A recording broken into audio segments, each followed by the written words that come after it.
The following is one part of a four-part series with Dr. Shawn Baker on the carnivore diet, covering several different topics. Be sure to visit Rivero.com. Dr. Baker's doing some incredible work over there. Now let's get started. This is arguing the carnivore diet. So I've got a few arguments.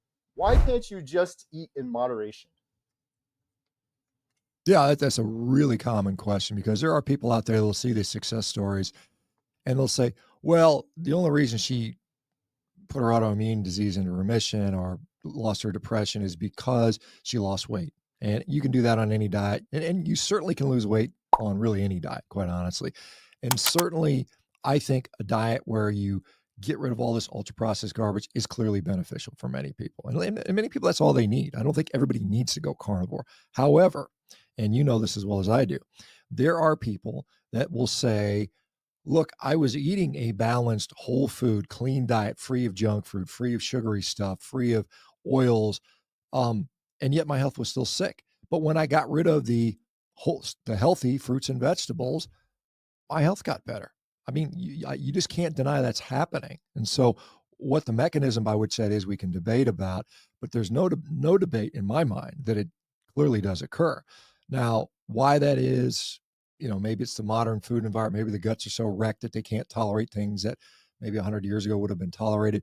Doesn't matter the reason why. The only thing that matters is it works. And most people that have come to carnivore have already tried all of those things. They've already tried the balanced diet, the moderation, and it didn't work for them. I mean, I just interviewed a gal with something called CIDP, chronic inflammatory demyelinating polyneuropathy, a nurse, vegan, grew her own vegetables, whole food diet. She tried everything, didn't eat garbage. Only carnivore helped her. So, it is what it is. I mean, I wish, that were true, that everybody could just eat a regular healthy diet with balanced diet and it would be fine, but it doesn't work for a lot of people. In fact, for many people, it doesn't work at all. The next question I have, I get this all the time. You can't eat only meat. You're going to have a heart attack. You're going to clog your arteries. What about cholesterol? Yeah, that's probably honestly, the biggest criticism of this and any low carb diet is that sometimes we see people where the cholesterol goes up, and we have a pretty good handle on why that's occurring now. I think hats off to Dave Feldman and others that have shown that this lipid energy model has been demonstrated over and over again. There's a number of scientific papers that shows that is that the reason LDL cholesterol goes up in people on low carb diets is because of higher trafficking of energy in the liver in the form of fat because we're lean and we're not metabolically unhealthy. And that's a very different situation to the standard American who is obese, overweight, pre-diabetic, stuffed full of energy, and that energy has nowhere to go. It's like driving around the mall at Christmas time, you can't find a parking space, and seeing a lot of traffic versus going to the Indianapolis 500 and seeing cars whipping by. So there's different reasons for there to be a lot of traffic on the road. And so, I mean, I think my sort of advice at this point in 2025 is that if a carnivore or a ketogenic or a low carb diet has clearly improved your quality of life, reversed disease, made you better, but your cholesterol is high, there's a couple options. You can change your diet, which might set you right back to where you were, which might not be desirable, or modify it. And maybe you can bring it down a little bit by adding some carbohydrates, and maybe you still get the benefits. That's reasonable. You can take drugs. Some people want to do that, some people don't.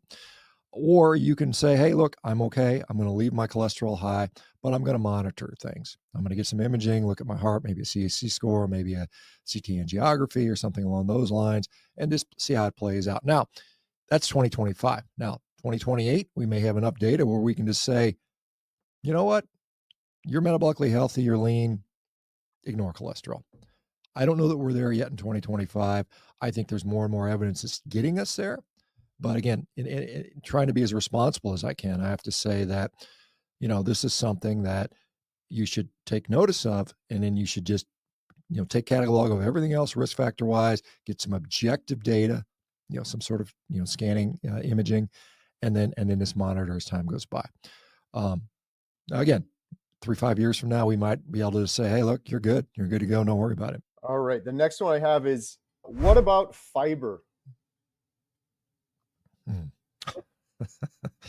Yeah, so fiber is something we're told as a quote unquote essential nutrient, and to me, essentiality requires or means if I don't get it, I'll die. Now, I haven't had any significant fiber in 8 years. I'm still here. I'm doing fine. My brain works. Same without carbohydrates. I'm performing well as an athlete. Fiber is not an essential ingredient. In fact, it is completely not, undigestible by humans, or indigestible by humans. To think that you have to put something indigestible into your digestive tract to get a benefit is a little bit, doesn't make sense. Now, there's a lot of associative data. And again, we have to remember nutrition science is not a particularly strong science. It's a very weak science in general, because we just can't have hard outcomes. We can't lock humans in labs for 50 years and slice them open when we're done and control all the variables. So it's all really this sort of speculative data, and there's associations there that are so incredibly confounded. Fiber is often a marker of better overall diet quality. It's generally the fiber improves outcomes is usually fruits and vegetables, whole foods versus junk food diet. And yeah, the comparison is always going to be better, right? We don't, some of the things that they say that fiber improves outcomes on, maybe you have less glucose excursion, maybe you have better, uh, uh, A1Cs and things like that. Interestingly, and this is something that I said kind of tongue in cheek, is that, I bet I could feed people sand and get the same result. And believe it or not, there have been studies on quote unquote sand silicates, basically engineered silicates that actually lower the A1C, that actually lower the average glucose, that actually improve some of the cardiovascular metrics. So you could just make the same argument. Well, you could just be eating sand, right? But again, this is something we're not designed to eat. If we look at the purpose of our nutrition, why do we eat as a human being? We eat strictly so we can get essential amino acids, essential fats, vitamins, minerals, energy, and then probably water would be an argument. You don't need fiber to get any of that. In fact, fiber inhibits all that. High fiber diets have been shown to decrease the absorption of protein, to decrease the absorption of fat, to decrease the absorption of even carbohydrates, as well as many vitamins and minerals. So you're actually doing the opposite of nutrition. Now, where it comes in place, when you look at the average American who's, pre-diabetic and 50 pounds overweight, yeah, fiber's preventing you from absorbing nutrition. So you lose weight. So that's a net positive. But if you're on a diet that provides you a decent level of satiety, like carnivore often does, that's providing you very highly bioabsorbable nutrition, the outcomes, in my view, are superior. And so fiber, again, relative to the garbage diet, yeah, it's probably a net benefit. Relative to carnivore, it's probably a net detriment. Mhm. You mentioned being an athlete, and that's another argument I get that I didn't have on here. I wanted to ask you about quickly because you got more experience in this area than I think anyone. I have a lot of people that say, I could never do carnivore. I'm an athlete. I need carbohydrates. You've been an athlete before you were carnivore. You're still an athlete after carnivore. How has it been for you? Quick interruption. Did you know we have an incredible membership site for you called healinghumanity.life? We have a special offer going on right now. Learn more at the link in the description. We have courses. We have expert Q&As with the good doctors. We even have a Healing Humanity Heroes Zoom call once a week, highlighting real heroes that will inspire you on a path to healing. The community is wonderful, so you can be held accountable, recipes, all sorts of great stuff to help you on a path to healing. Learn more at the link in the description below. Just to be fair, I discovered carnivore when I was just before I turned 50. So I was an old athlete at that time. And as an old athlete, it is incredibly beneficial because I don't have the joint pain. I don't have the aches. My recovery is easier. Not having joint pain and aches and better recovery means I can train more frequently and more intensely. So as an older athlete, I'm kicking ass. I mean, I don't want to brag too much, but I have set world records a number of times now as a carnivore, and particularly in rowing. I don't know. I mean, I can perform at a high level compared to, even guys 20, 30 years younger than me in many ways. We now have examples all across the world, across all sorts of sports, of carnivore athletes that are just killing it. I mean, there's a guy who's just in the Paris Olympics, 400-meter hurdler named CJ Allen. He's basically carnivore, and he's run one of the fastest 400-meter hurdle times of all time as a carnivore. In fact, he barely qualified to try out for the U.S. national team before he was carnivore. He went carnivore. Not only did he make the team, but he went to the Olympics and had one of the best performances of all time. in that event. We've got, another guy, Ryan Fulton from Michigan State, who's now on the U.S. decathlon team. Again, full carnivore. I mean, he put up a 10 300-meter dash as a decathlete, which is amazing. I mean, that's smoking fast. I mean, it's not 100-meter Olympic champion speed, but it is right close to that. But as a decathlete who has to also shot put and discus and high jump and run the 1,500 meters, that's a phenomenal time. And so, like I said, he's on there. We get Seth Gross, who's on the U.S. wrestling team, another full carnivore, had injuries, went carnivore, made his injuries not hurt anymore, was able to kick butt on that. We've got all kinds of professional rugby players and triathletes and ultra marathon runners doing carnivore. So clearly, and I think the caveat here is you must allow yourself to fully adapt to it. And as an athlete, it might take you 6 months to get fully adapted to it. But once you get there, then it's just a matter of managing, enough fuel and glucose, and glucose comes from eating enough, you have enough protein in your body. You might have to increase your protein a fair bit more than the normal person on carnivore just trying to heal a disease. But certainly you can do that. The work of guys like Phil Prims out of he's up in Pennsylvania. I can't remember. I'm trying to Grove State College, showing that our assumptions around low carb diets and glycogen are being shown to be not necessarily true. I mean, this is based on the work that came out in 1967 in Finland or Norway, I think, Norway or Finland, and it has never been challenged because they assumed it's all about glycogen restoration. Well, it's glycogen full, and it's turning out that glycogen in the muscles really doesn't predict performance.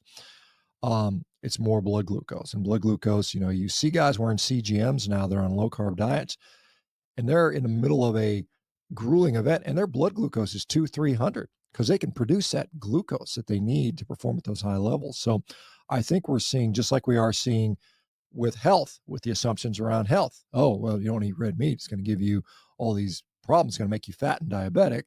But wait a minute, we're giving it to diabetics and it's reversing their diabetes. And not only is it making their blood glucose normalize, it's making their diabetic retinopathy go the other way. It's making their nephropathy go the other way.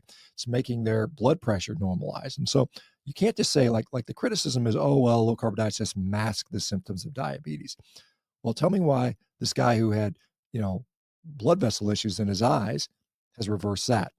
Same thing with the kidneys and so on and so forth. So it's not just masking, it's actually reversing disease. And so we're seeing the same sort of things around some of the athletic stuff. Now, again, a lot of people, you have to have some faith. You have to be willing to give it enough time. You have to try it, and a lot of people, if money's on the line, they're in the middle of the season, they're like, I can't change it right now, because initially there might be a decrease in performance. But once you sort of adapt, I think many people find that their performance is just as good and often better. I've never exercised, never been an athlete my whole life until carnivore. And now I feel like I just have this excess energy that I have to exercise. My girls and I, we're doing this 30-day challenge right now. We're watching Dr. Baker's content. We're getting inspired. I was doing the rowing machine actually yesterday. I was thinking about you.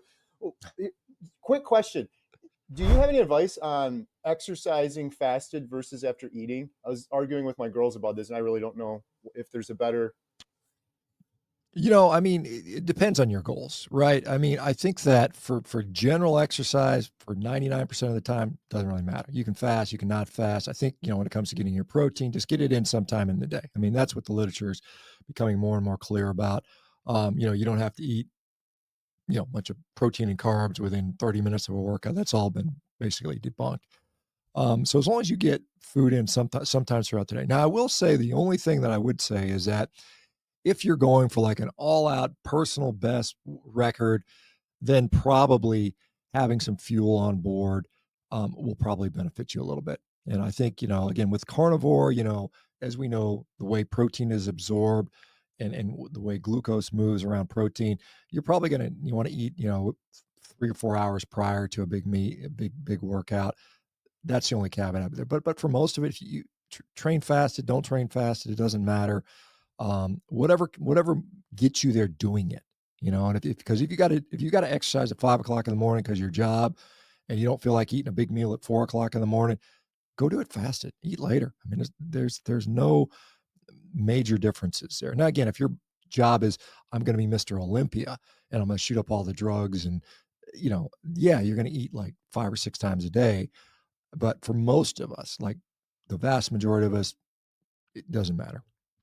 a lot of people have concerns because there's no long-term studies on the carnivore diet. And I've heard some talk, some rumors that you've working on, or you are going to be working on some studies. Do you have any thoughts on that, or how do you address that concern? Hey, there's no long-term studies on carnivore, therefore I'm not going to do it.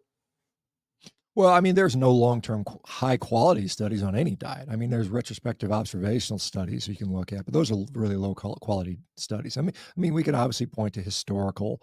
We could, there are historical populations which are effectively carnivore. All the circumpolar populations, whether it's the Inuit, the Nene, the Sami.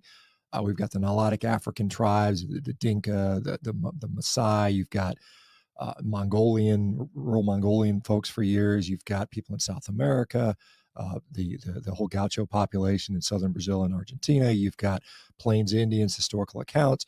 So we have that. I mean, but again, as far as a high quality randomized controlled trial that's going to last 50 years, not going to happen. What we do have is, we now have obviously tons of anecdotal accounts, which, have some limited value. You can't just dismiss them outright because they're anecdotal. We now have, case reports, case series have been pushed in the literature now on inflammatory bowel disease, depression, anxiety. We've got anorexia. We've got a couple case reports on various autoimmune conditions. We have another series going to be coming out on multiple sclerosis, another one on psoriasis. And then there's interventional trials, which I am behind the scenes working to get done. I'm working with the state of South Dakota, with some of the cattlemen's groups in South Dakota. I'll be in Oklahoma working with some groups. These are cattle states that it makes sense for them to say, hey, look, this makes sense to fund these studies. Also, Rivero is collecting data on our patients that do carnivore, some form of carnivore, and we'll be publishing our data. So and of course, as we all know, that David Ludwig in 2021 published that study out of Harvard on 2,063 carnivores or 2,069 carnivores, I think. So we have more and more data coming out there. I mean, there was it's interesting there, and we're seeing the pushback now because people are dismissing the case reports, and yet they're publishing their own case reports. There was just a recent study published by a cardiologist said, "Oh, I saw a carnivore who had xanthelasma, which is yellowing of often around the eyes or the skin, and it's associated with high cholesterol." And he said we had a carnivore guy, he had this, and his his total cholesterol was 1,000 milligrams. It was pretty damn high, right? I mean, even among carnivore, that's quite high. But the interesting thing is, even though you have that yellow deposits in your skin, the data out there indicates that does not increase the risk for heart disease, even with that really, really, really, I mean, at least that association directly. Now, some people would argue, well, the cholesterol is high, and that's a risk factor. And then we can go back to this whole lipid energy model, lean mass hyperresponder type of thing. But yeah, we're getting more and more data in the literature on that.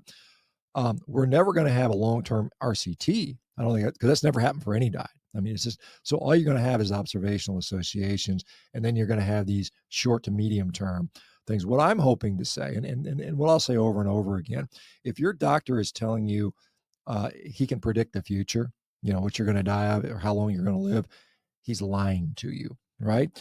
What your doctor should be saying and why you go to the doctor is, I'm sick and I don't want to be sick anymore, right? That's the point. And I am very confident that in many cases, you can put somebody on a carnivore diet or similar to a very close carnivore diet.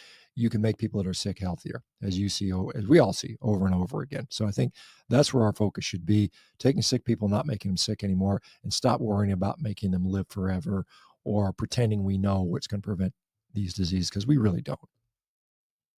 At least from a nutritional standpoint, I should put that caveat out there. If someone's diabetic, yes, they're more likely to have heart disease. But if they're but saying diet by itself, because first of all the data we have out there, all that food frequency questionnaire data is almost complete garbage. I mean, there was a recent study on doubly labeled water that showed that basically when they actually measure how much energy people expend versus what they think they use or eat, it's like off by 50%. So it means it's like, that's how bad that data is. It's 50% of it's wrong. Those food frequency questionnaires are insane. I do carnivore. I eat like 3 things. I still couldn't even tell you what I ate last week on carnivore. A burger or steak, I don't even know. Let alone when I was eating the standard American diet. It's insane to me. I mean, you could say, I mean, how much red meat did you eat? And I could say I eat that every day. Yeah. I could tell you that. But I mean, as far as, how many eggs I ate last year, I don't know. I had some. I couldn't tell you exactly. Right. If carnivore is so good, then why are all the blue zones plant-based?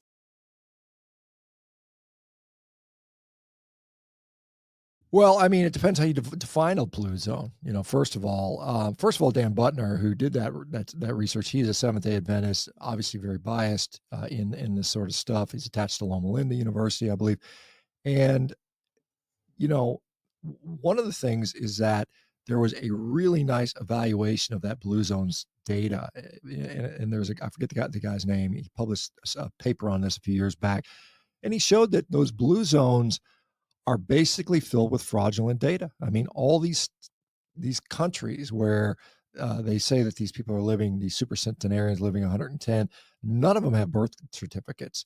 And in fact, everywhere where birth certificates has been instated, the number of people over 100 shrinks by 80% because most of them are committing fraud. Because you think about it, if you live in a society where you can retire at 65 or 70 or 62 or whatever it is, it behooves you to sort of lie. If you're like 55, you're like, I don't feel like working anymore. I'm gonna say I'm 65, right? That happens all the time, right?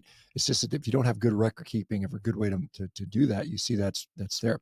The other thing about blue zones, like for instance, you can go to like Okinawa, which is considered one of them, and they did a survey back in 1949 where they got most of their data, and they said, oh, they're living on these sweet potatoes, but right before what 1949, as most of us would hopefully remember, was World War II, where Okinawa was literally destroyed. And all their pigs, and they had hundreds of thousands of pigs on the island, were gone. They were wiped out. I think they had a few hundred left. It was so bad that people from Hawaii, former Japanese people in Hawaii, brought all these pigs back to Okinawa in the 1950s and 60s to get them back to where they were.